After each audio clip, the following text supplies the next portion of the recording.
وصول اللہ کا مطلب، وصول اللہ کا مطلب ہر سالک کو سب سے اول علم حاصل کرنا ضروری ہے تاکہ اپنے عقائد اور اعمال کو درست کرے اور ہدایت یہ طریقت اور سلوک کی ابتدا صحیح ہو اور وصول اللہ کے لائق بن جاوے۔ اور وصال اور اتصال ما سوا اللہ سے منقطع ہو جانے کا نام ہے، اور وصال کا ادنا مرتبہ یہ ہے کہ قلب کا حجاب اٹھا دینے کے بعد محبوب حقیقی کا جمال دل کی آنکھوں سے مشاہدہ کرنے لگے، اگرچہ دور سے ہو۔ اس کے بعد ہمت کے موافق مشاہدے کے دوام کی بدولت ترقی ہوتی رہے گی، اور وصال کے بعد بلند مقامات یعنی انس و بسط وغیرہ تک جا پہنچے گا۔ جناب رسول اکرم صلی اللہ علیہ وآلہ وسلم نے ایک بار ابو ذر رضی اللہ عنہ صحابی سے فرمایا کہ اے ابو ذر، جانتے بھی ہو کہ جو مسلمان بندہ اپنے مسلمان بھائی کی زیارت کو گھر سے نکلتا ہے، حق تعالی شانو کے 70,000 فرشتے اس کے پیچھے چلتے ہیں اور سب کے سب اس کے لیے خدا سے مغفرت مانگتے ہیں اور یوں دعا کرتے ہیں کہ اے الہی، جس طرح اس بندے نے خاص تیرے لیے تیری راہ میں مواصلت اختیار کی ہے اور محض اسلام کی وجہ سے ایک مسلمان سے ملنے کو نکل کھڑا ہوا، تو بھی اس بندے کو اپنا واصل بنا لے۔ پس اس حدیث سے وصال خدا تعالیٰ ہی کا ثبوت مل گیا، اور بندہ حق تعالیٰ شانہ میں وصال کی بس یہی معنی ہے کہ غیر خدا تعالیٰ سے انقطاع حاصل ہو کر حق تعالیٰ شانہ میں محویت ہو جائے، نہ جیسا کہ بعض ملحدوں نے سمجھ لیا اور دنیا کی دو چیزوں کے باہم مل جانے پر خدا تعالیٰ اور بندے کے اتصال کو قیاس کر کے مرتد بن گئے۔ سو خدا پناہ میں رکھے، اتصال حق کو ایسا سمجھنا کفر ہے۔ بس بات یہ ہے کہ جس قدر ماں سوا اللہ سے دوری ہوگی اسی قدر حق تعالیٰ شانو کا قرب حاصل ہوگا، اور جتنا غیر اللہ سے انقطاع ہوگا اتنا ہی مرتبہ وصل میں عروج ہوگا۔ ٹھیک ہے، وصول اللہ کا مطلب کیا ہے؟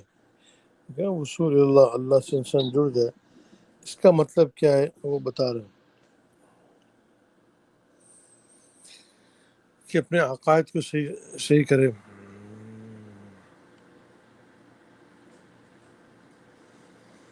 کہ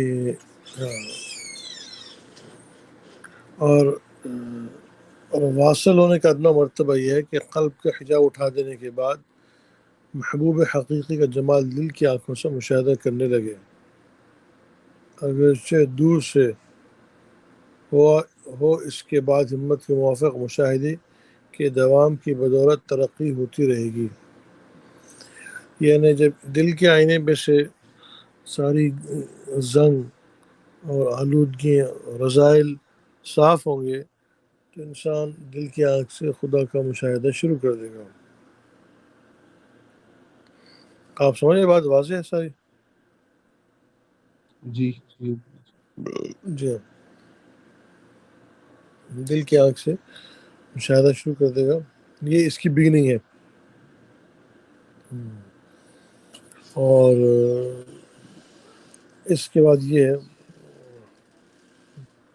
کہ جس قدر اصولوں نے یہ بتایا، جس قدر اللہ سے ما سوا اللہ سے دوری ہوگی اسی قدر اللہ کا قرب حاصل ہوگا،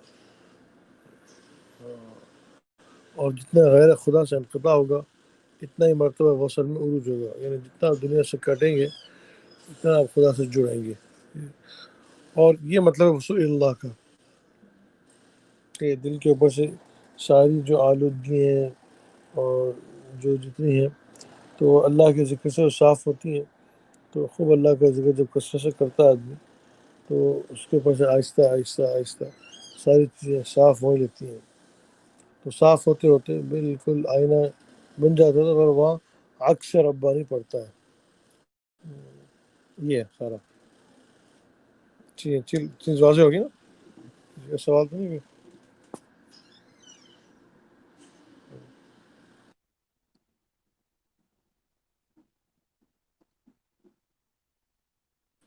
آواز آئی؟ جی آواز تو آ رہی ہے آپ کی. جی ہاں، تو واضح ہو گئی نا بات.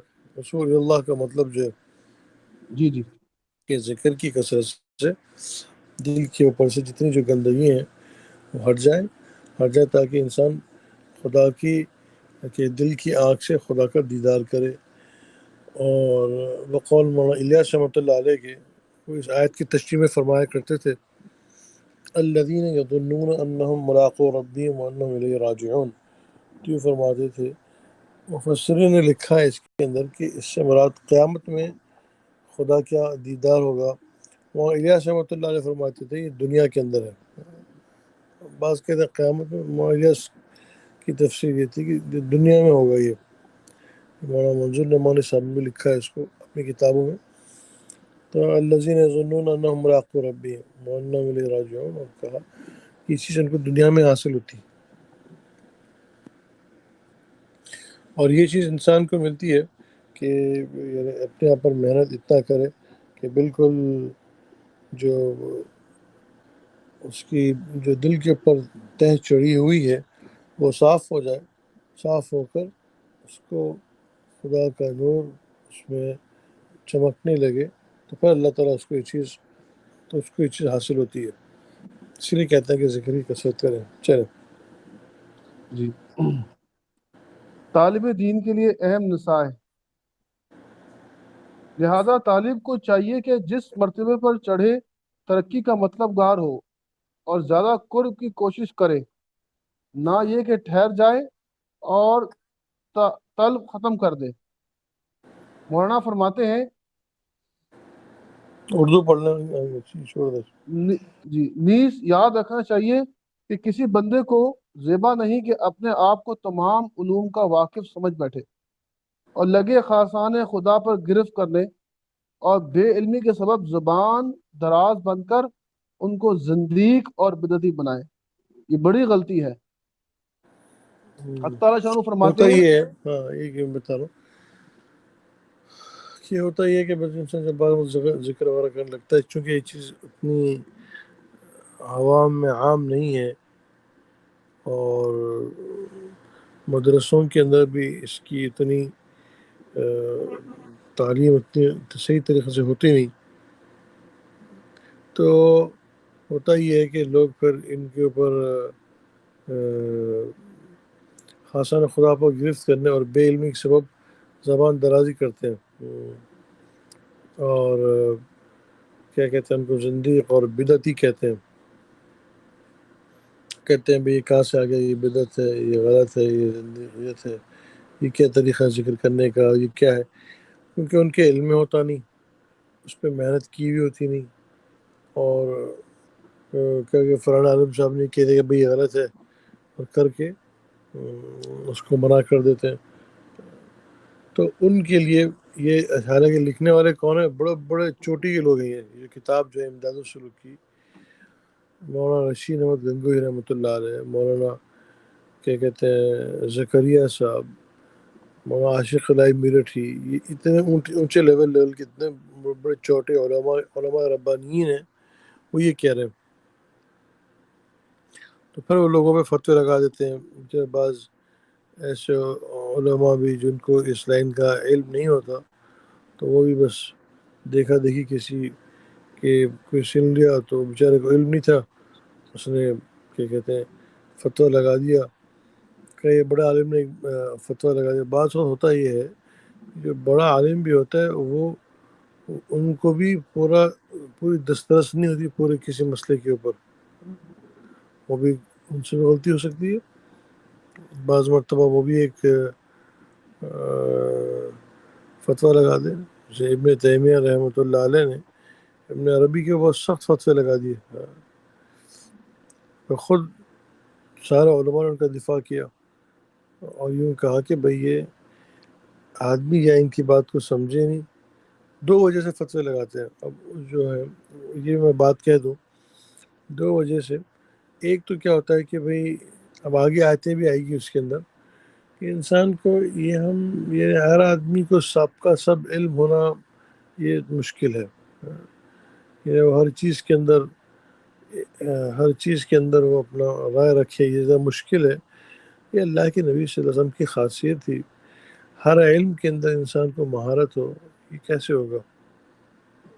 نمبر ایک. نمبر دو ہوتا یہ ہے کہ بعض مرتبہ جو حاسدین ہیں وہ کسی اللہ والوں کے کتابوں کے اندر غلط جملے ایڈ کر دیتے ہیں. اب وہ جب پڑھتے ہیں تو غلط جملے کے وہ کوئی بھی غلط کہے گا. اس وقت تھوڑی سی کامن سینس کی بات ہے کہ بھائی اتنا بڑی بات کا یہ کیسے کہہ سکتا ہے. اس کو پورا تفصیل سے رد کیا مولانا تھانوی رحمۃ اللہ علیہ نے. ابن عربی کو انہوں نے رد کیا، مطلب انہوں نے ان کا دفاع کیا، کہا بھائی یہ اتنا بڑا عالم ایسی پوری موحد اتنی بڑی دعوت ایسی غلطی کیسے کر سکتا ہے؟ تو کوئی بھی نہیں کر سکتا. تو جب کہ وہ خود اس کے خلاف کہہ رہے ہیں کہ اس طرح بعض مرتبہ بیچ میں ایسی باتیں کوئی لکھ ڈالتا ہے. اور ایک تو یہ وجہ ہوتی ہے، دوسرا یہ ہوتی ہے کہ کوئی سمجھا نہیں ہوتا، تو نہ سمجھی کی وجہ سے ان کے اوپر کوئی فتوے لگا دیتا ہے، کوئی کچھ کر دیتا ہے. تو یہ چیزیں ہوتی ہیں، تو ذہنی طور سے پہلے سے یہ آپ تیار کر رہے ہیں کہ میں تو اس سے کوئی گھبرانا نہیں. ابھی آگے بتائیں گے قرآن کی آیتیں کیا ہیں. وَكَذَّبُوا بَلْ كَذَّبُوا بل کا ہے ایکچولی، بل كَذَّبُوا بِمَا لَمْ يُحِيطُوا بِعِلْمِهِ. پڑھ لیتا جو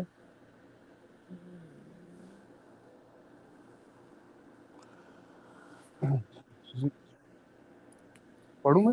جی ہاں پڑھیں. جی کفار جس کا ترجمہ لکھا ہے حق تعالیٰ شانو فرماتے ہیں، ترجمہ: کفار ایسے کلام کو جھٹلانے لگے جس کے علم کا ابھی تک انہوں نے احاطہ بھی نہیں کیا. کفار تو کو جس پتہ نہیں ہے، جی یہ ان لوگوں کو وہ یہ بتانا چاہ رہے ہیں. کچھ لوگوں کو پتہ نہیں ہوتا، وہ آگے چل کے بہت ساری فتوے لگا دیتے ہیں، اس طرح کی باتیں کر جاتے ہیں کہ آپ کو علم ہے ہی نہیں، تو آپ کیوں اس ٹائم کے اندر آ کر یعنی تک زحمت اٹھا رہے ہیں. اور سمجھتے ہیں سب پتہ ہے، اور فلاں عالم صاحب نے یوں کہہ دیا، اس نے یوں کر دیا، اور وہ بغیر تحقیق کے. حالانکہ جس پہلے ان سے پوچھ رہے ہیں، ان کے پاس ہو سکتا دلیل ہوگی. یہ چیز ہے. چلیں آگے. سو جس کلام تک اپنی فہم نہ پہنچے اس کو جھٹلانا جہالت کی علامت ہے. جس قرآن مجید میں ارشاد ہے، ترجمہ: لوگوں نے جب اس کلام سے ہدایت نہ پائی اور نہ رسائی فہم کے سبب مطلب تک نہ پہنچے تو اب اس کو اگلوں کی کہانیاں اور جھوٹی باتیں بتانے لگیں گے. یعنی کیا مطلب؟ یعنی انسان کے اندر اللہ میں ایک اصول بتا رہے ہیں کہ دیکھو، جو کلام اپنی فہم کو نہ پہنچے اس کا جھٹلانا جہالت کی علامت ہے. آپ کے علم میں نہیں ہے، آپ کیوں اس کو رد کر رہے ہیں؟ آپ یوں کہیں کہ بھئی میرے علم میں نہیں ہے، آپ نے فون کہہ دے نہیں غلط، ایسی بات صحیح نہیں ہے. اور یہ بات اس طرح کی ہے کہ آدمی کو نہیں کرنا چاہیے. تو اللہ سمجھا رہے ہیں کہ جو لوگ فوراً رد کر رہے ہیں قرآن کو، اور جیسے اس لائن کے اوپر یہ جو ذکر کی لائن ہے اس کے اوپر بہت سارے لوگ رد کرتے ہیں، بھئی یہ کیا ہے، فلانا کیا ہے، ڈھمکا کیا ہے. تو اللہ میں ان کو بھی سمجھا رہے ہیں کہ بھئی دیکھو، یہ مولانا گنگوہی رحمۃ اللہ علیہ کتاب کے جو لکھنے والے مصنفین حضرات ہیں وہ یہ کہہ رہے ہیں کہ جو لوگ بھی اس لائن کے اندر آ کے لوگوں پہ فتوے لگاتے ہیں ان کو بھی احتیاط کرنی چاہیے کہ بھئی آپ کی علم نہیں ہے، ایک چیز آپ کے اوپر گزری نہیں اور آپ اس کے اوپر فوراً فتویٰ لگانا شروع کر دیں. کہا یہ جہالت کی علامت ہے قرآن کے لحاظ سے، کہ آپ کا علم نہیں ہے، اب آپ اس میں کیوں دخل دے رہے ہیں. چلیں. اسی طرح جناب سرور دو عالم صلی اللہ علیہ وآلہ وسلم کے علوم میں بعض تو عوام و خواص سب کے لیے عام تھے، مثلا اوامر اور نواہی کا علم اور احکام شریعہ کی فلاں کا کام کرو اور فلاں نہ کرو. اور بعض علوم خواص ہی کے لیے خاص تھے.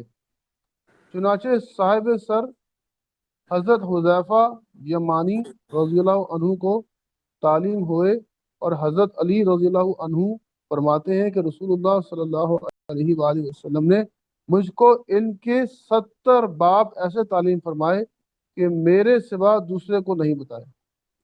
اور بعض علوم خواص کو بھی نہیں بتائے گئے، وہ صرف ذات پاک سرور کائنات علیہ الصلوۃ وہ اتحیات ہی کے ساتھ ایسے مخصوص تھے کہ مخلوق میں کسی کو بھی اس کی اطلاع نہیں۔ چنانچہ آپ صلی اللہ علیہ وآلہ وسلم فرماتے ہیں کہ قسم ہے خدا پاک ذات کی کہ جو کچھ میں جانتا ہوں اگر تم کو معلوم ہو جائے تو ہنسو کم اور رو بہت زیادہ، اور کبھی بستروں پر اپنی بیویوں سے لذت نہ حاصل کرو، اور جنگل و کوہستان میں نکل پڑو اور دہائی مچاؤ اور فریادیں کرو، اور بخدا میں پسند کرتا ہوں کہ کاش درخت ہوتا کہ کاٹ دیا جاتا۔ یعنی کیا کہہ رہے ہیں، ابھی تو سمجھا رہے ہیں کہ علوم جو ہیں بعض تو عوام کے لیے، بعض تو علوم سب کے لیے ہیں سارے، یعنی اب کون سا علم ہے، اوامر و نواہی کا علم، کہ احکام شرعیہ کا فلاں کام کرو فلاں کام نہ کرو، ٹھیک ہے نا، ایک تو یہ عمومی علم ہے، ٹھیک ہے۔ اچھا بعض علوم ہوتے ہیں جو صرف خواص کے لیے ہوتے ہیں، جیسے کہ حضرت حذیفہ صاحب سر کہتے ہیں نبی صلی اللہ علیہ وسلم کے رازدار، اور یہ ہمارا جو سلسلہ ہے جو ذکر کی لائن کا وہ سیدنا علی سے ملتا ہے، ٹھیک ہے نا۔ اب حضرت علی رضی اللہ تعالیٰ عنہ یہ سب ترتیب سیدنا علی نے سکھائی حسن بصری کو، حسن بصری نے ان کے بیٹے ان کے خلیفہ کو، ایسے کرتے کرتے یہ چیز ہم تک پہنچی ہے۔ اب کیا ہے کہ خود سیدنا علی رضی اللہ تعالیٰ فرما رہے ہیں کہ اللہ کے کہ نبی اکرم علیہ السلام نے مجھے علم کے 70 باب ایسے تعلیم فرمایا ہے جن کو میرے سوا کوئی دوسرے کو نہیں بتائے۔ ایک مرتبہ مجھے یاد پڑتا میں تدوین حدیث کہتے ہیں، میں جب عالم کی کتابیں ختم کی دور حدیث کے بعد، تو اس کے بعد ایک تخصص فی الحدیث کا ایک شروع کیا تھا کہ اس میں نے داخلہ لیا یہ حدیث کی یعنی تخصص یعنی اسپیشلٹی فی الحدیث۔ اس میں ایک اور بات بھی آئی تھی، اس میں سیدنا علی رضی اللہ تعالیٰ نے فرمایا کہ میرے پاس ایسے علوم ہیں اگر میں تمہیں بتا دوں گا تو تم لوگ مجھے ختم کر دو گے۔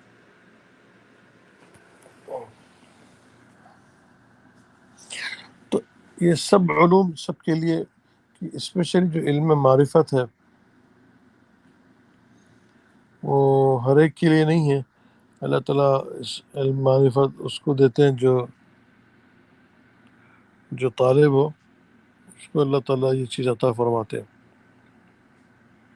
جو طلب کرتا ہے اور جس کا اللہ تعالیٰ نے فیصلہ کیا اس کو دینے کا، تو اس کے دل کو کھولتے ہیں خدا سے تعلق قائم کرنے کا۔ ورنہ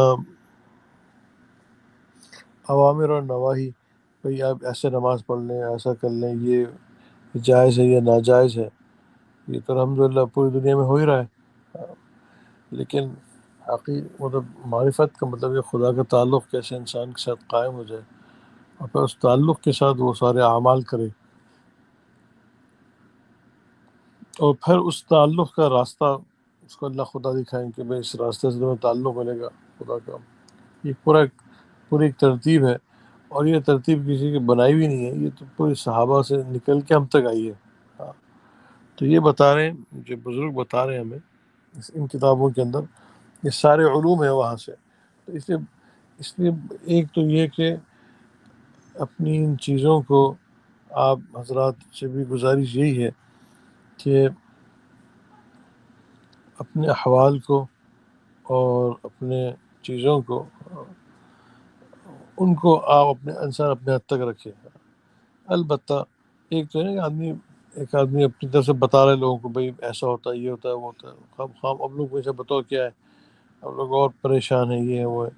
ہاں، لیکن جو طالب صادق ہے اور جو واقعی اس پر ہے کہ مجھے خدا کا تعلق مل جائے، اس کو آپ بتا دیں کہ ٹھیک ہے بھائی ہمارا ایسا معاملہ مجلس ہے یا اس طرح کی بات ہے، اس کو آپ یہاں لے کے آ سکتے ہیں اس چیز کے اندر، جو طالب صادق ہو اس کو تو لے کر آئے، لیکن جس کو بھی سمجھ میں نہیں آ رہا ہے نا، بعض لوگ ہوتے ہیں چلو چیک کر لیں یہ کیا ہو رہا ہے، یہ بھی کیا ہو رہا ہے، ایسے لوگوں کو پھر فائدہ بھی نہیں ہوتا، کیونکہ اس لائن کے اندر شرط یہ ہے کہ انسان کو اعتماد کامل ہوگا۔ سیدنا علی رضی اللہ تعالیٰ فرماتے ہیں جب تک کہ محبت اور ادب نہیں ہوگا اس لائن میں اس کو ملے گا نہیں۔ اللہ نے ایک نظام بنایا ہوا ہے، ہم اس میں کیا کر سکتے ہیں، یعنی اس لائن کے ادب اور اس کی محبت جب تک نہ ہو، اور اگر کئی مرتبہ ہوتا ہے کہ لوگ چلو کسی مسجد میں چلے گئے، چلو جا کے بیٹھ کے دیکھ لیں کیا ہو رہا ہے، تو ان کو کوئی ایسا کوئی خاص خاطر خواہ فائدہ بھی نہیں ہوگا اور ان کو یہاں سے کچھ ملے گا بھی نہیں۔ اس لیے ان لوگوں کو جو واقعی خدا سے تعلق قائم کرنا چاہتے ہیں، جو خدا سے جڑنا چاہتے ہیں، اور ان کو آپ ہاں ضرور بتائیے کہ بھائی اس طرح آ جاؤ ان مجلس کے اندر اور استخارہ بھی کر لو، اور ان مجالس میں آ جاؤ، تو یہاں انشاءاللہ اسی لائن کی بات ہوتی ہے، اور اللہ تعالیٰ ہمیں وہ تعلق بھی نصیب فرمائے۔ تو یہ چند باتیں اس کی ضمن میں نے عرض کی، جو کہ مغوی رحمۃ اللہ علیہ کہ اس طرح یعنی جو عالم صاحب فرما رہے ہیں کہ ہر قسم کا آپ کو اسی واسطے یہ سارے علوم عمومی طور سے تو اللہ کے نبی صلی اللہ علیہ وسلم نے جو جتنے آپ کو حدیثوں کے اندر بھی وغیرہ جو ملتے ہیں وہ سارے یہ اوامر اور نواہی کے ہیں، لیکن یہ خاص علوم جو اللہ کے نبی صلی اللہ علیہ وسلم سیدنا علی کو سکھائے، دو صحابہ سے چلی لائنیں، قادری طریقہ سیدنا علی رضی اللہ تعالیٰ عنہ سے، اور نقشبندی طریقہ حضرت ابوبکر صدیق رضی اللہ تعالیٰ عنہ سے، ان دو حضرات سے یہ لائن چلی ہے۔ تو جو ہمارا طریقہ ہے اس میں دونوں ہی ہیں، دونوں سلسلے ہیں، حضرت ابوبکر صدیق رضی اللہ تعالیٰ عنہ کے اور حضرت علی کے بھی، لیکن سیدنا علی رضی اللہ تعالیٰ عنہ کی جو لائن بہت مضبوط ہے، اور اللہ کے نبی علیہ السلام نے خود سیدنا علی کی تعریف بھی فرمائی تھی، اور تو ان کو جو ہے کہ یہ لائن وہاں سے تک جا کے جڑتی ہے ہماری۔ تو اس میں یہ بتا رہے ہیں کہ یہ علوم خاص ہیں، اور اس کا جو ہے ہاں ایک میں بات کر دوں، اس کا ٹکراؤ شریعت سے نہیں ہوتا، اس کا یہ نہیں ہوگا کہ آپ کو شریعت سے ٹکرا ہے، لیکن بہت ساری ایسی باتیں جو سمجھ میں نہیں آئیں گی لوگوں کو، اور سمجھ کا تعلق بھی دل کی صفائی کے ساتھ ہے۔ جس طرح انسان کا دل صاف ہوتا چلا جائے گا اتنی اللہ تعالیٰ اس کی سمجھ کو بڑھاتے ہیں، اور جس کا ویبغونہا عوجا، اور جو عوج تلاش کرتے ہیں اور کجروئی ہے، تو اللہ تعالیٰ ان کے دماغ کو گناہوں کی وجہ سے مسخ کر دیتے ہیں، لا یعرف معروفا ولا ینکر منکرا، کہ ان کو سچائی نہیں دکھتی، برائی نہیں دکھتی، اور ان کو سمجھ میں بھی نہیں آتا۔ تو سمجھ کا تعلق بھی نور کے ساتھ ہے، کیونکہ جتنا انسان کے اندر خدا کا نور آئے گا اتنی اس کو خدا کی بات سمجھ میں آئے گی۔ دل میں ظلمت ہو، کیونکہ دو چیزیں الگ الگ ہیں، دل میں ظلمت ہے اور خدا کا کلام نور ہے، اللہ کے نبی کا کلام نور ہے، اب ہے اندر دل میں ظلمت، اب ظلمت سے کیسے نور سمجھ میں آئے گا؟ اسی لیے تو قرآن نے کہا، قرآن کے بارے میں خود قرآن نے کہا یضل بھی کثیرا ویہدی بھی کثیرا، اسی قرآن سے لوگوں کو اللہ تعالیٰ ہدایت بھی دیتے ہیں، اور اسی قرآن سے لوگوں کو اللہ تعالیٰ راستہ بھی دکھاتے ہیں، ہدایت دیتے ہیں۔ پھر کیا فرمایا وما یضل به الا الفاسقین، فاسق کو اللہ گمراہ کرتا ہے۔ تو اسی لیے قرآن کے پڑھنے سے پہلے قرآن نے یہ اصول بیان کیا، لا یمس الا المطہرون، پاک لوگ اس کو اٹھائیں۔ ہم نے اس کا ایک مطلب ظاہری پاکی کو لے لی، چلو وضو کر کے لے لو، یہ بھی ٹھیک ہے، اصل تو باطن کی صفائی ہے قرآن کو سمجھنے کے لیے۔ جیسا آپ ہاتھ میں اگر گندگی لگی ہوئی ہو، کھانا لگا ہوا ہو، گندی چیز لگی ہوئی ہو، قرآن کو اٹھائیں گے تو کیا یہ بات صحیح ہے؟ دیکھنے والا بھی ناراض ہوگا، یہ کیا کہ تم نے جاؤ جا کے ہاتھ دھو کر آؤ اور پھر قرآن کو اٹھاؤ۔ اگر وہ یوں کہے کہ جی مولوی صاحب ہمیں تو قرآن سے منع کرتے ہیں، تو کہا جائے گا بھائی آپ تو بالکل کوڑ مغز کے نکلے. اس واسطے کہ آپ کو قرآن شریف سے کون منع کر رہا ہے؟ وہ تو آپ سے یوں کہہ رہے ہیں کہ ہاتھ دھو کے قرآن شریف اٹھائیے، کیونکہ یہ کلام پاک ہے، اور اس پاک کلام کو پاکی کے ساتھ اٹھانا ہے. اب آگے سمجھوں کہ بھئی یہ تو قرآن سے منع کرتے ہیں، تو جہالت کی بات ہے. وہ کہہ رہے ہیں پاک ہو کے اٹھاؤ قرآن کو. تو جیسے یعنی آپ صرف ہاتھ کا دھونا پاکی نہیں ہے، قرآن کو اٹھانے کے لیے آپ کو تو پورا وضو کرنا پڑے گا. یہ کم از کم ہے، یہ وضو کر کے آپ قرآن شریف کو اٹھا سکتے ہیں. بلکہ بقول امام شافعی رحمۃ اللہ علیہ کے اگر جس کرسی پہ یا کسی سٹینڈ کے اوپر یا کسی، امام شافعی کا تو فتویٰ یوں ہے کہ اگر جس چیز پر قرآن رکھا ہوا ہے، اگر رحال پہ قرآن رکھا ہوا ہے، اس رحال کو ٹچ کرنا بھی بغیر وضو کے جائز نہیں. اتنا قرآن کا ادب ہے. جب ایک طرف یہ کہ اللہ تعالیٰ نے لا یمسہ الا المطہرون کہ بھئی اس کو پاک لوگ اٹھائیں، تو ایک ہم نے مطلب یوں سمجھا کہ بھئی ہمارا بے وضو آدمی اس کو نہ اٹھائے، وضو کر کے اٹھائے. یہ بات صحیح ہے. تو جیسے ظاہری پاکی ضروری ہے، ایسے ہی اہل عرفان یہ کہتے ہیں کہ باطن کی پاکی بھی ضروری ہے قرآن کو سمجھنے کے لیے، کہ انسان کے اندر کا باطن اس کو انسان صاف کرے، اور وہ صاف کر کے اور پھر خدا کا کلام پڑھے گا تو اس کو اس کے اندر نور اترتا ہوا محسوس ہوگا.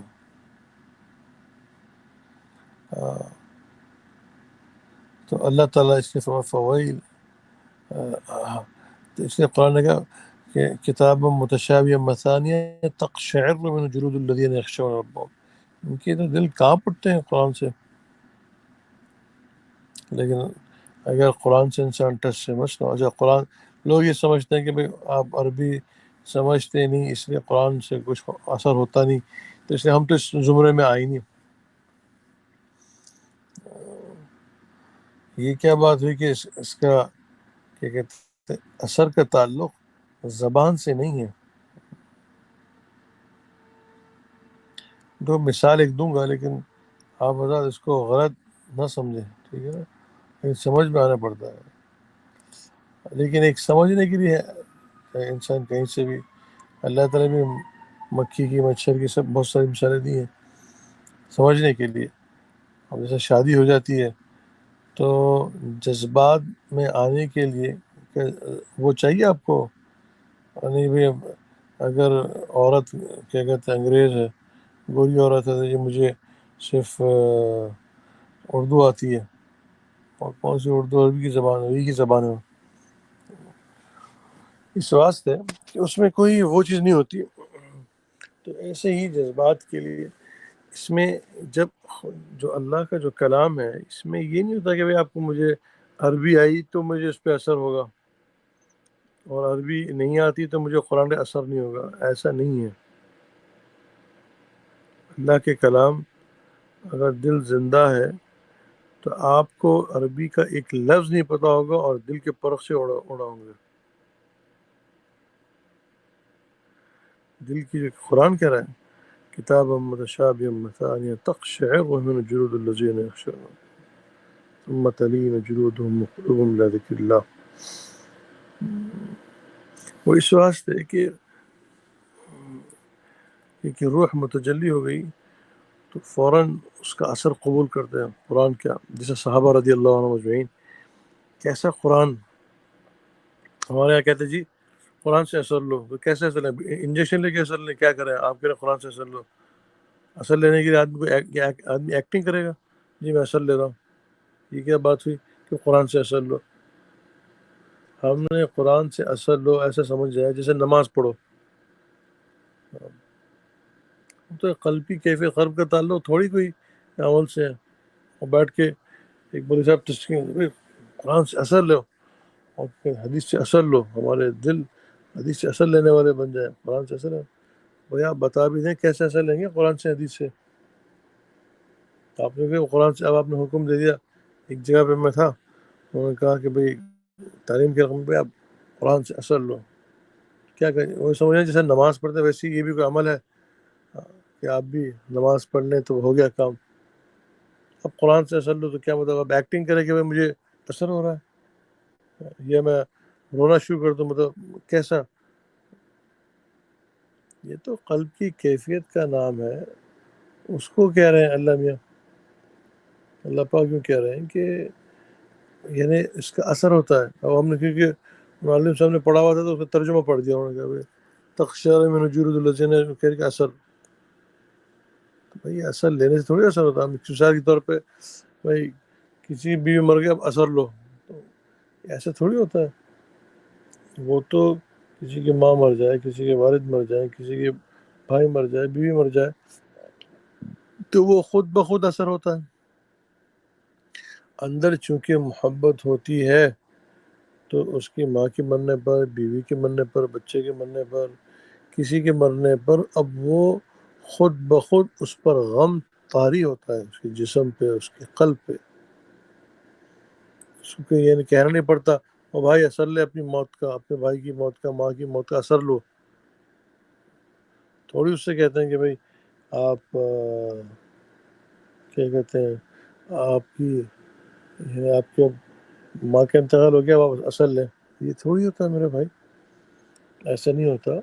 بلکہ وہ اثر تو ایک قلبی کیفیت کا نام ہے کہ ایک قلب کے اندر وہ ایک غم کی کیفیت لہر اٹھتی ہے. اچھا اب یہ لہر کیوں اٹھی؟ کیوں وہاں سے انتقال پہ غم ہوا، والد کے انتقال پہ غم ہوا، بیوی کے انتقال پہ غم ہوا، یا بچے کے انتقال پہ؟ سب قریبی رشتے ہیں. تو اب کیوں ان لوگوں کے انتقال پر انسان کو غم ہوا؟ وجہ اس کی یہ ہے کہ ان کا ان سے تعلق ہے، تعلق کی وجہ سے غم ہوا، تعلق کی وجہ سے کیا کہتے ہیں یہ چیز پیدا ہوئی. تو ایسے ہی قرآن سے جب خدا سے تعلق ہوتا ہے تو اس کے کلام کا اثر ہوتا ہے. خدا سے تعلق نہیں تو کلام کا کیسے اثر ہوگا؟ اب ایک مثال دے رہا ہوں، ایک اور. محبوب کا خط ہے، اب ایک آدمی لے کے آ رہا ہے خط، ٹھیک ہے نا. اب میاں بیوی میں بڑی شدید محبت ہے، فرض کو نئی نئی شادی ہوئی ہے، شوہر صاحب بہت دیوانے ہیں اپنی بیگم کے، بیگم بہت دیوانی ہے اپنے شوہر کی. اب کیا ہوا کہ وہ خط لے کر آئے اور خط دے کے آ کر تو جو ڈاکیا ہے اس نے خط پہنچا دیا. اب ڈاکیا کو اسے کوئی اثر ہوگا کہ میں نے خط پہنچایا؟ کوئی اثر ہی نہیں. ڈاکیا کو کوئی اثر ہوگا؟ کوئی اثر نہیں ہوگا. بہت سارے خود یہ بھی خط دے دیا اس نے. لیکن جب بیوی کے ہاتھ میں خط آیا تو اس کی دھڑکنیں تیز ہو گئی اور اس نے خط کھول کے پڑھنا شروع کیا تو کس شوق سے، کس اہتمام سے وہ پڑھے گی. ایسی اگر شوہر سے محبت ہے، شوہر کو محبت ہے اپنی بیوی سے، بیوی کا خط آئے تو کتنے شوق سے خوشی کھولے گا، کتنے شوق سے ایک ایک جملے کو پڑھے گا اور بار بار پڑھے گا. ایسی بیوی اس کے جملوں کو کتنی مرتبہ پڑھے گی، بار بار پڑھے گی. یہ سب کیوں ہو رہا ہے؟ یہ خط کا اثر کیوں ہو رہا؟ اس لیے ہو رہا کہ انسان کیونکہ اس عورت کو اس مرد سے تعلق ہے، یا اس مرد کو اس عورت سے تعلق ہے، تعلق کی وجہ سے اس کے خط کے پڑھنے کا اثر ہوتا ہے. انسان کا جب خدا سے، اللہ نے یہ سسٹم بھی اسی لیے بنایا تاکہ ہم خدا کو سمجھیں، خدا کے نظام کو سمجھیں. کہیں اللہ ایک نظام تو بنائیں گے نا اللہ میں سمجھانے کے واسطے. کیا حکمت تھی سب جذبات بنانے کی، یا میاں بیوی کے جذبات بنائے اور یہ سب سارا یہ محبت کے جذبات بنائے؟ یہ کسی مخلوق میں ہے نہیں. آپ کبھی یہ دیکھیں گے کہ ایک درخت نے دوسرے درخت سے محبت کی، اور کبھی جانوروں کے اندر وہ جانور ایک دوسرے کی ضرورت پوری کرتے ہیں، بس دیٹس اٹ. کتا کتے کے بعد اپنی ضرورت کے لیے چلا گیا، بس یہی صاحب. لیکن جو محبت کا جو سسٹم جو خدا نے بنایا وہ انسانوں کے اندر بنایا. اور اس کو بنایا سمجھنے کے لیے خدا کے ساتھ تعلق کو، اس چیز کو، خدا کے تعلق کو سمجھنے کے لیے اللہ نے اس نظام کو بنایا ہے تاکہ اس سے ہم خدا کو سمجھیں، خدا کی طرف رجوع کریں، خدا کی طرف ہم لوٹیں، خدا کا تعلق کو ہم سمجھیں۔ ورنہ کیسے سمجھتے ہیں ہم؟ بعض وقت لوگ کہتے ہیں ابھی کیا مثال، بھائی ایک سمجھانے کے لیے بتا رہے ہیں، اللہ نے نظام کو بنایا ایسے بیکار۔ اللہ میں نے پھر یہ محبت کے نظام کو، میاں بیوی کی، بچوں کی، ماں کی، یہ سب جو محبتیں کیوں بنائی؟ وجہ کیا ہے؟ خالی آپ انجوائے کریں بس اسی کے لیے کہ بھائی میں اپنی بیوی سے محبت کروں، بس اسی کے لیے بنایا؟ یہ ایک یہ اشارے کے لیے بنایا کہ دیکھ تو جیسے تجھے محبت ہوتی ہے اپنے ہم جنس سے، ایسی خدا کی بھی محبت ہے، اس کو سمجھ۔ تم کو ہم نے محبت، اپنے سے محبت کرنے کے لیے بنایا۔ والذین آمنوا اشد حبا للہ، قرآن کہہ رہا ہے خدا سے عشق کرنے کے لیے، خدا سے محبت کرنے کے لیے۔ اور یہ جو اٹریکشن جو رکھی ہے، اس کو اب سمجھ میں آنی چاہیے یہ بات کو، جو اٹریکشن رکھی ہے کہ مرد کو عورت سے، ایک جسمانی، یہ کیا ہے؟ یہ جسمانی اٹریکشن، اس کو کہتا ہے حیوانی اٹریکشن۔ ایسے ہی ایک جو انسان کے خدا نے دو روحیں رکھی ہیں، ایک جسمانی روح اور ایک حیوانی روح، سوری جسمانی کہہ رہا ہوں، انسانی روح اور حیوانی روح۔ یہ جو اٹریکشن ہے یہ حیوانی روح ہے، یہ جو کتے بلی جانور گدھے کیا کہتے ہیں آپ کو، شیر وغیرہ سب میں ہوتا ہے، حیوانی روح ہے۔ مرد کا عورت سے اٹریکٹ ہونا، عورت کا مرد سے، سب حیوانیت کی وجہ سے، حیوانی روح کی وجہ سے۔ لیکن اللہ تعالیٰ نے اس کے اندر ایک محبت کا عنصر رکھا صرف انسانوں کے اندر۔ تو یہ جو محبت کا عنصر رکھا ہے، اللہ تعالیٰ بتاتے ہیں کہ اے میرے بندے، اے میرے بندی، تجھے مجھ سے محبت کرنی ہے، تجھے میں نے اس لیے بنایا ہے، تو اس محبت کو ادھر پھیر تاکہ تیری مجھ سے محبت ہو جائے، کیونکہ میں تجھ سے بہت محبت کرتا ہوں۔ 70 ماؤں کو تو ایسی جملہ کہہ دیا، 70 سے مراد ہوئی کہ 70 مائیں کے مطابق اللہ محبت کرتا۔ اللہ کی محبت انسان کی رحم و گمان سے بالا تر ہے، ہم سمجھ ہی نہیں سکتے کہ کتنا اللہ تعالیٰ اپنے بندوں سے محبت کرتے ہیں، انسانیت سے محبت کتنی ہے خدا کی، یہ ہمیں اس کا اندازہ ہے ہی نہیں۔ اللہ تعالیٰ ہم سے چاہتے ہی ہیں کہ میرے بندوں تم مجھ سے ایسے، فبحق علیک کن لی محبا، تم سے محبت تو کر۔ اب جو محبت، اب سوال یہ پیدا ہوتا ہے محبت کیسے پیدا ہوگی؟ صحابہ رضی اللہ عنہ اجمعین حضور پاک علیہ السلام کی صحبت مبارکہ سے، جو اللہ کے نبی صلی اللہ علیہ وسلم ان کے قلوب پر توجہ فرماتے تھے، اس سے وہ فی البدیع یہ چیز پیدا ہو جاتی تھی فوراً۔ اور ہوتا یہ تھا جب یہ چیز پیدا ہو جاتی، اور کیا کہتے ہیں، ان کے اندر شدید اس چیز کی محبت پیدا ہو جاتی تھی خدا سے تعلق کی، اور اللہ کے نبی صلی اللہ علیہ وسلم کی نظر کرم، آپ کی صحبت کا اثر تھا۔ اب کیا ہے کہ ہمارے پاس تو وہ صحبت رہی نہیں، اس کا متبادل ذکر فرمایا۔ یہ اس لیے قرآن نے بھی کہا نا، ما کان اللہ لیعذبهم وانت فیہم وما کان اللہ معذبهم وهم یستغفرون، یہ اللہ کے نبی علیہ السلام کے وجود سے عذاب رکے گا یا استغفار سے؟ اللہ کے نبی علیہ السلام کا کیا کہتے ہیں متبادل یہ فرمایا، کچھ نہ کچھ درجے میں ذکر ہے۔ اب اس لیے دو چیزیں کرواتے ہیں، یا کہ اسی اللہ والے کی صحبت، ایک تو یہ فرمائے جو جن کا سلسلہ نبی صلی اللہ علیہ وسلم تک جا کے ملتا ہو، تو کچھ نہ کچھ درجے میں وہاں سے ملے گا، اور دوسرے یہ فرمایا کہ ذکر، یہ دو چیزیں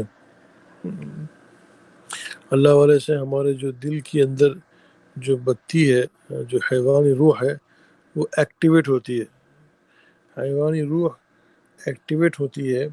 وہ جیسا دیکھیے جب آپ 3 مہینے کا بچہ ہوتا ہے، جب 4 مہینے کا ہوتا ہے بچہ ماں کے پیٹ میں، تو فرشتہ آ کر اس کو چالو کرتا ہے. ٹھیک ہے، اللہ کے فرشتے نے روح کو ڈالا اندر. روح کو ڈالنے کے بعد اب اس کی وجہ سے بچے نے ہاتھ پاؤں مارنے شروع کرے، بچہ نکل کے رونا شروع کیا، ابھی سب ہے. تو اب اس بچے کے اندر ایک انسانی روح بھی ہوتی ہے، جس کو قرآن نے کہا وَنَفَخْتُ فِيهِ مِن رُوحِي، جس کو اللہ تعالیٰ نے آدم علیہ السلام کے اپنی پھونک ڈالی، یہ بھی ہوتی ہے بچے کے اندر. اور اس کی جیسا اگر حیوانی روح آ جائے انسان کے اندر، آنے کے بعد اس کو ساری لذات محسوس ہوں گی، اس کو ساری چیزیں محسوس ہوں گی. اور اگر وہ نہ آئے، مردہ ہو، کوئی محسوس نہیں ہوگا. ایسے ہی وہ انسانی روح جو انسان کے اندر ہے، وہ جب تک ایکٹیویٹ نہیں ہوگی تو اس کو نہ قرآن محسوس ہوگا، نہ ذکر اللہ محسوس ہوگا، کوئی چیز اس کو محسوس نہیں ہوگی. جیسے اس بچے کو اگر اس کے اندر روح نہیں ڈالی گئی تھی فرشتے کی طرف سے، تو اگر وہ پیدا ہو جائے تو بھی اس کو بچے کو محسوس اس لیے نہیں ہوگا کہ اب وہ اس کے اندر روح ہے ہی نہیں. اب جتنی بھی کچھ بھی ہو جائے اس کو کچھ ہوگا نہیں. تو ایسے ہی اگر خدا کے ساتھ اگر یہ انسانی روح ایکٹیویٹ نہیں ہوئی تو بھی انسان کو نہ قرآن شریف کے اندر، نہ ذکر اللہ کے اندر، نہ نماز کے اندر اس کو وہ چیز پیدا نہیں ہوگی. اللہ والے اس کو اب اس کی ایکٹیویشن اللہ نے نظام یہ بنایا کہ وہ اللہ والوں کے ذریعے سے ہوتی ہے.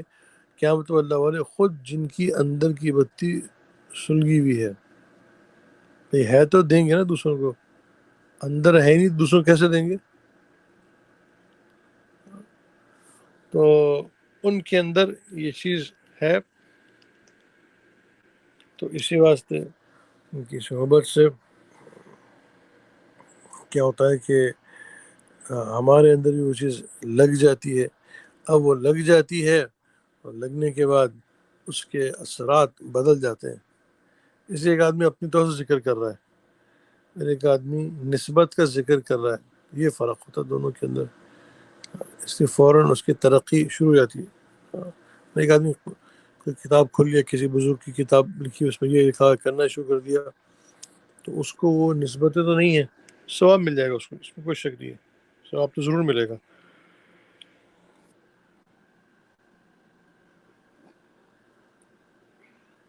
لیکن یہ اس معاملے میں اس کو نسبت وہ تو جب اس کو ملے گا تو اس کو اس کا اثر ہوگا، اس روحانیت کا اس کو اثر ملے گا. تو یہ چیزیں، تو یہ نظام کائنات ہے، نظام ربانی ہے. علامہ غزالی رحمۃ اللہ نے بہت تفصیل سے اس کے اوپر کلام بھی کیا، لکھا ہے، بتایا. تو میں بتا رہا تھا یہ پیچھے نظام چلتا کیسے، سارا نظام، تاکہ وہ ہمارے اندر کی چیز پھر وہ خود بخود جب وہ چلنے لگتی ہے تو خود بخود احساسات شروع ہو جاتے ہیں. تو اللہ کے نام پر ایک دم، تبھی تو آپ کو قرآن شریف کے اندر سیدنا علی نماز پڑھنا جی، تیر گھس گیا اندر اور تیر چلا گیا، نماز کے اندر چلے گئے، تیر نکال لیا. ایسے بہت بے شمار صحابہ کے واقعات ہیں. تو یہ صحابہ کیا نعوذ باللہ ایکٹنگ کرتے تھے؟ یہ ایکٹنگ کی بات نہیں تھی، یہ ان کی اپنی اندر کے احساسات اور کیفیات تھی. وہ ان کے اندر کی احساسات تھے. تو اب وہ چیز کے حاصل کرنے کا یہ راستہ ہے جو ہم بتا رہے ہیں، مطلب کہ طریقہ یہ ہے ان صحابہ والی کیفیت کا. ان صحابہ والی اس مقام پہ تو خیر نہیں پہنچ پائیں گے، لیکن یہ ہے کہ انہی کے طریقے پہ اللہ تعالیٰ کیا کہتے ہیں ہمیں بھی عطا فرمائیں گے، تاکہ ہمارے اندر بھی پھر، کیونکہ اللہ تعالیٰ نے اس چیز کو ختم نہیں کیا، اس کو ایک کے بعد ایک اللہ تعالیٰ عطا فرماتے ہیں. وہ ایک سے پھر دوسرے وہ لگتی رہتی ہے، وہ اس طرح. تو پھر اس کے بعد آپ کے سارے قرآن حدیث کا اثر اور کتاب اللہ کا اثر جو انسان کے دل پہ اب یہ اس کا اللہ کے تعلق ابھی اس کے اندر کی بتی جل گئی، یوقد من شجرۃ مبارکہ، اس کو قرآن نے کہا، یہ بہت بارکت آرا آیات ہیں، اس کی تفسیر کے اندر صاحب دل ہی تفسیر کر سکتے ہیں، ورنہ ہم یاد پڑتا تفسیر کے اندر آگے چلو کیا کہتے ہیں استاد یہ کہتا تھا بھائی کہ کچھ جو ہے نا وہ قرآن میں جو اللہ نے کہا کہ آیت محکمات و آخر متشابہات، محکمات ہیں کچھ متشابہات، تو کہا متشابہات آگے چلے، لیکن جو صاحب دل ہیں وہ سمجھائیں گے کہ یہ کیا مراد ہے اس چیز سے، یہ کیا کہہ رہے ہیں اللہ میاں۔ اسے اللہ نے قرآن کے اندر دونوں آیتیں رکھے، محکمات بھی رکھے متشابہات بھی رکھے۔ اب جس کا اندر بتی سلگی ہوئی ہوگی، جس کے اندر نور ہوگا، وہ کھولیں گے آپ کو کہ کیا اللہ پاک کہہ رہے ہیں اس سے مراد انا عرضنا الامانہ کیا ہے، امانت آپ کے اوپر رکھ دی گئی، اس کو پہاڑوں نہیں اٹھا کہ کون سی امانت ہے، امانت کون سی ہے۔ اب کیا ہوتا ہے بھائی تفسیر میں مفسر یہ کہتے ہیں، مفسر یہ کہتے ہیں، مفسر یہ کہتے ہیں، آگے چلو یہ قتادہ کا قول ہے، یہ اکرمہ کا قول ہے، یہ حضرت عبداللہ ابن عباس یوں فرماتے ہیں، پھر آگے چلو ایسا ہی ہے، خالی کہہ دیا تو یہ ہو گیا، ان کی بات کو نقل کر دیا کہ نہ مفسر صاحب کو پتہ ہے نہ سننے والوں کو پتہ ہے، انہوں نے جملہ انہوں نے جو پڑھا تھا کہہ دیا لوگوں سے۔ اس سے ہماری مثال ایسی ہوئی کہ جیسے بایولوجی کلاس میں کہا کہ پیدا ہوتا ہے اور یہ ہے یہ نسل انسانی کا ذریعہ، آگے چلو پڑھ لینا، اور اس کو بالغ ہی نہ ہو اس کو کیا سمجھ میں آئے گا یہ چیز، ایک بات سن لی آگے بتا دی چل گیا، یا پڑھ لی آگے بتا دے آگے بتا دیا، وہ تو آپ کو خود محسوس ہونا ہے، خدا کے تعلق کو انسان محسوس کرتا ہے۔ حدیث میں اللہ کے نبی علیہ السلام عزیز کا عزیز مرزل کہتے تھے، جیسے ایک کیا کہتے ہیں پتیلے میں آگ رکھی جائے تو اسے آگ کیا کہتے ہیں کھولتی ہے، ایسے اللہ کے نبی علیہ السلام کے سینے مبارک سے ایسی کھولنے کی آوازیں آتی تھیں۔ اب اگر میں یہ بات کریں لمبا جمعے میں نکلنا ہے، اگر یہ چیز اگر خدا کا تعلق نہیں ہوگا، وہ کہتے ہیں امت کا غم کہاں سے آئے گا، اگر پہلے خدا کا تعلق ہوگا تو امت کا غم آئے گا، پھر امت کا جی مولانا سے مطلب امت کا غم تھا، آپ بھی امت کا غم پیدا کریں، کیسے پیدا کریں گے؟ آپ انجیکشن لیں گے اندر، جب میں انجیکشن ایک کلو انجیکشن کا لے لیا میں نے، اب امت کا غم آ گیا، پھر 2 کلو لے لیے، ایسے نہیں ہے میرے بھائی۔ خدا سے جتنا تعلق ہوگا، اللہ کے نبی صلی اللہ علیہ وسلم سے جتنا تعلق ہوگا، اتنا امت کا غم خود بخود آئے گا، خود بخود آئے گا امت کا غم، تعلق کی وجہ سے آئے گا۔ جیسے ماں سے تعلق کی وجہ سے آپ کو غم آتا ہے، والد سے تعلق کی وجہ سے غم آئے گا، بیوی سے تعلق، بچوں سے تعلق کی وجہ سے غم آئے گا۔ تعلق نہیں تو کوئی حیثیت ہی نہیں ہے، کوئی اور بچہ مر جائے تو آپ کو کچھ غم تھوڑی ہوتا ہے، کہ آپ کو تعلق نہیں اس سے، آپ کا بچہ مر جائے خدا نہ خواستہ اور تو اس سے دکھ ہوتا ہے، اس لیے کہ تعلق تھا، سیدھی سی بات تعلق کی ہے۔ ایسے ہی جتنا خدا کے نبی علیہ السلام سے تعلق ہوگا، اتنا ہی امت پہ شفقت اور امت پہ غم پیدا ہوگا، وہ اس کو کہتے ہیں بے چینی اندر سے، اور وہ بے چینی خود بخود پھر انسان دوسرے کی کڑوی کیسلی بھی سنتا ہے، اور دوسروں کی کیا کہتے ہیں لان تان بھی سنتا ہے، اس واسطے کہ اندر اس کا تعلق ہو گیا اللہ کے نبی علیہ السلام سے، اللہ سے، تو وہ اس کو دل پہ تیر نہیں لگیں گے۔ تو بات ساری تعلق کی ہے، اللہ تعالیٰ نے اپنا تعلق نصیب فرمائے، اس لیے اپنے جو انفرادی ذکر ہے اس کا بھی اہتمام فرمائے، جس کو نہیں ملا وہ بعد میں کال کر کے لے لے، جس کو مل گیا ہے وہ اپنی کیفیات بھی بتاتے رہے ہر ایک 2 ہفتے کے اندر، تاکہ اس میں ترمیمات کرنے ہوں تو اس کو اس کے لحاظ سے چلتا رہے۔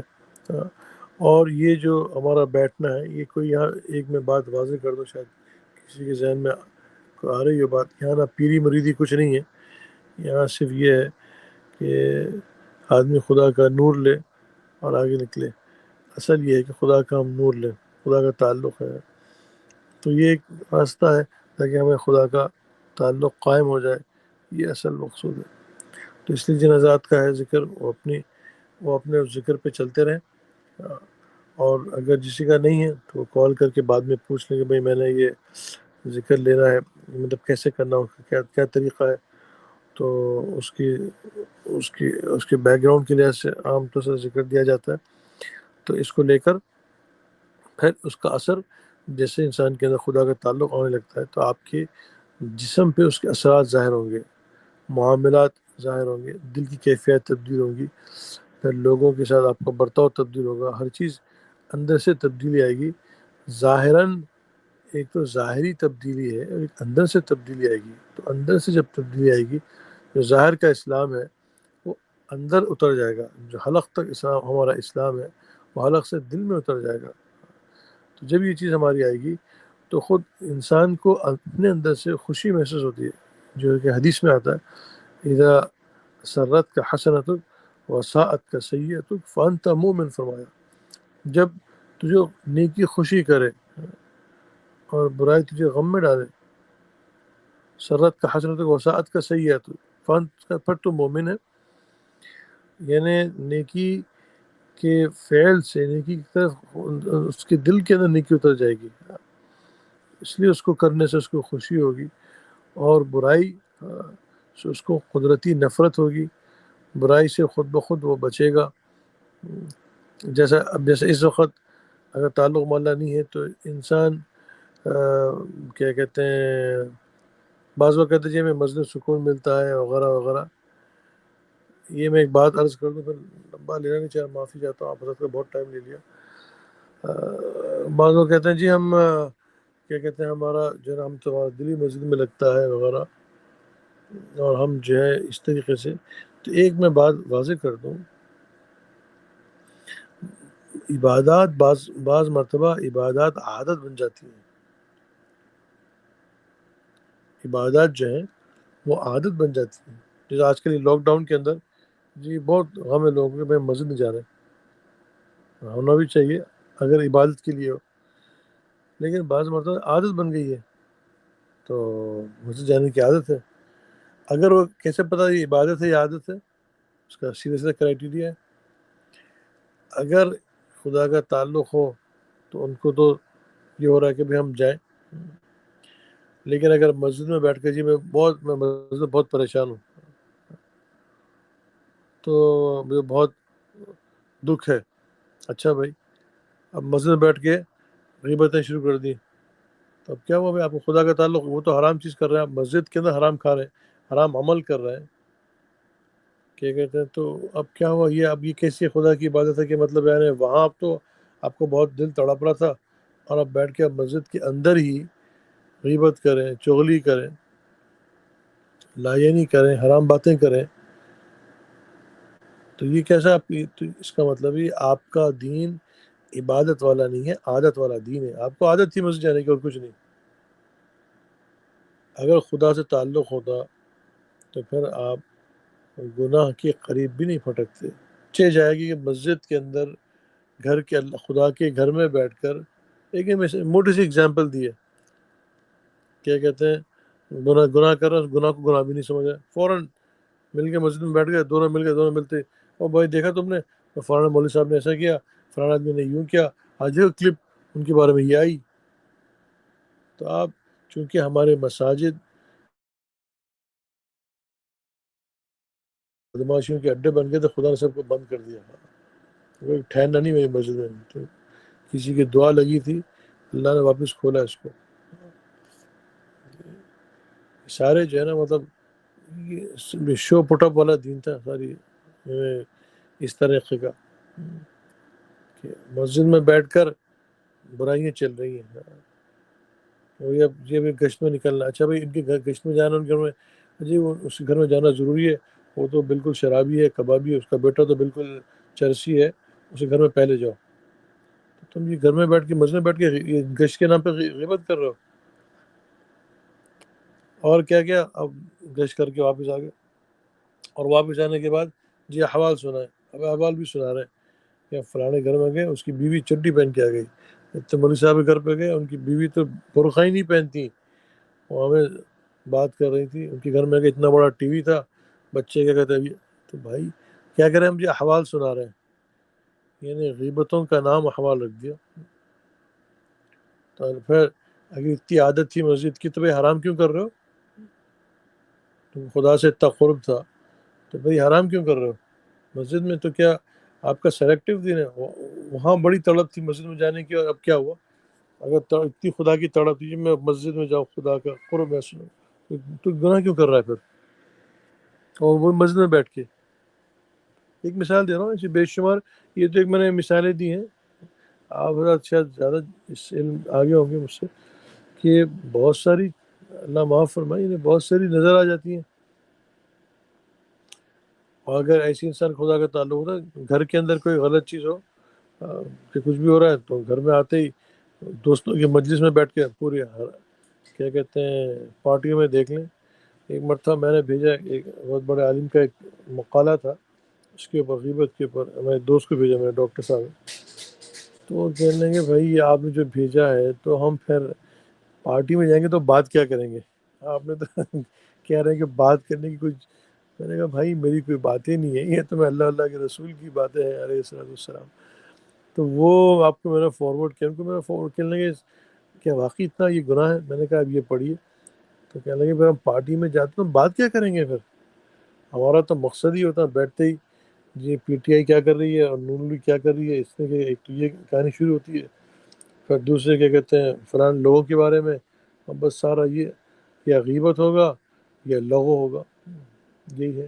جیسے کہ امام شافعی نے فرمایا نا، لقاء الناس لیس یفید شیئا، لوگوں سے ملنا جلنے کا کوئی فائدہ نہیں، سوى الہذیان من قیل و مقال، صرف اس نے یہ کہا اس نے یہ کہا، قیل قال چلتا ہے۔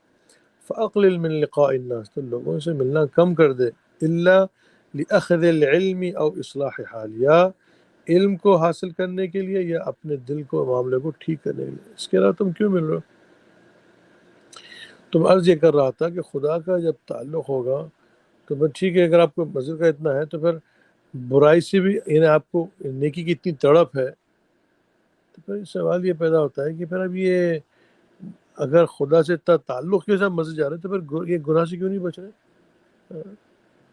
پھر آپ یہ بد اخلاقی سے کیوں نہیں بچ رہے؟ پھر آپ یہ کہتے ہیں لوگوں کو دکھ کیوں پہنچا رہے ہیں؟ پھر آپ کو خدا کے احکامات کتنا ہے؟ تو یہ ہمارا دین، اللہ معاف فرمائے، صرف عادت کا دین ہے۔ یہ آدمی عادت پڑتی ہے، اس کا یہ مطلب نہیں، میں یہ نہیں کہہ رہا کہ یہ غلط عادت ہے، اچھی عادت ہے، لیکن اس کو سمجھیں کہ یہ عادت ہے، دین ابھی نہیں بنائی ہے، ابھی نمازیں عادت کی نمازیں ہیں، تعلق والی نمازیں نہیں بنی ہے۔ علامہ اقبال نے کہا جو میں سر بسجود ہوا کبھی تو زمین سے آنے لگی یہ صدا، تیرا دل تو ہے صنم آشنا تجھے کیا ملے گا نماز میں۔ آپ در و دیوار کے اوپر فریختہ ہیں، آپ در و دیوار پہ آپ مطلب ان کے اوپر ہیں، آپ خدا تو آپ کے دل میں، قرآن کہتا ہے اقرب الیہ من حبل الورید، آپ کی شہر رقص میں زیادہ قریب ہوں، تو لاک ڈاؤن میں کیا مسئلہ ہے آپ کا؟ خدا تو اتنا قریب ہوں۔ تو کیا ہوا کہ ہمارا دین عادت والا دین ہو گیا، تعلق مع اللہ عبادت والا دین نہیں رہا۔ اس کو ہم اب سوال یہ بتا کیسے حاصل کریں؟ اس کے لیے خلوت میں خدا سے تعلق کو قائم کریں، اور اس تعلق کو قائم کر کے پھر اس کے اندر ترقی کریں، خدا کا تعلق ملے گا۔ اس کے بعد جب ہمارا دین عبادت والا دین بن جائے گا تو پھر خدا کے جتنے وعدے ہیں وہ آپ دیکھو، آپ ہم کہتے ہیں اللہ کو آپ کو یاد دہانی نہیں کرنی پڑے گی، اللہ تعالیٰ تو ویسے ہی آپ کے سارے معاملات کرتے چلے آئیں گے، یاد دہانی نہیں پڑے گی۔ اللہ میں آپ نے وعدہ کیا تھا جی نماز پڑھنے پہ ہی ہوگا، یہ مجھے دیں، یہ مجھے دیں، یہ مجھے دیں، ارے آپ نے جو دل میں سوچا ہوا سارا ہونا شروع ہو جائے گا آٹومیٹک۔ عائشہ نے فرمایا یا رسول اللہ صلی اللہ علیہ وسلم، آپ سوچتے پوری چیز ہو جاتی ہے، یعنی آپ تو ظاہر سی بات ہے وہ چیز اللہ دیتے ہیں۔ پھر تو پھر سوال یہ پیدا، ابراہیم علیہ السلام کو بھی بے شمار ایگزامپلس ہیں، سب سے سوال یہ پیدا پھر دعا کا کیا ہے؟ دعا کی بھی عادت کرے آدمی، وہ تذلل کے لیے ہے، اور اپنے آپ کو خدا سے جوڑنے کے لیے، بات کرنے کے لیے اللہ نے دعا کے نظام کو بنایا. لیکن حاجات کا پورا کرنا وہ تو اللہ تعالیٰ اپنے دل میں سوچے اللہ کو کام کرنے شروع کر دیں گے. ایسے ہوتا ہے جب تو خدا کا تعلق ہو جاتا ہے. اس لیے نوح علیہ السلام نے جو دعا مانگی، اتنی لمبی دعا مانگی، کیا پوری دعا کے اندر اپنے کہانی سنا رہے ہیں، اللہ میں نے یہ کیا، میں نے یہ کیا. اللہ سے بات چیت کرنے کا ایک بہانہ ہے سمجھو. دعا تو خالی ایک دعا کہ رب لا تذر علی الارض من الکافرین دیار، اتنا سا. اس کے اندر بہت تفصیل، میں نے اللہ یہ کیا. خدا سے راز و نیاز ہوتا ہے، باتیں ہوتی ہیں. دعا یہ ہے سارے، اللہ میرا یہ کر دیں. تو پھر اللہ سے انسان ایک لو لگا کے باتیں کرتا ہے.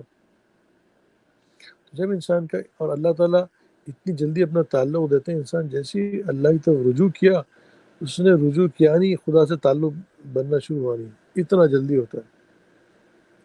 حدیث میں ہے نا، من تقرب الی شبرا تقربت الیہ ذراعا.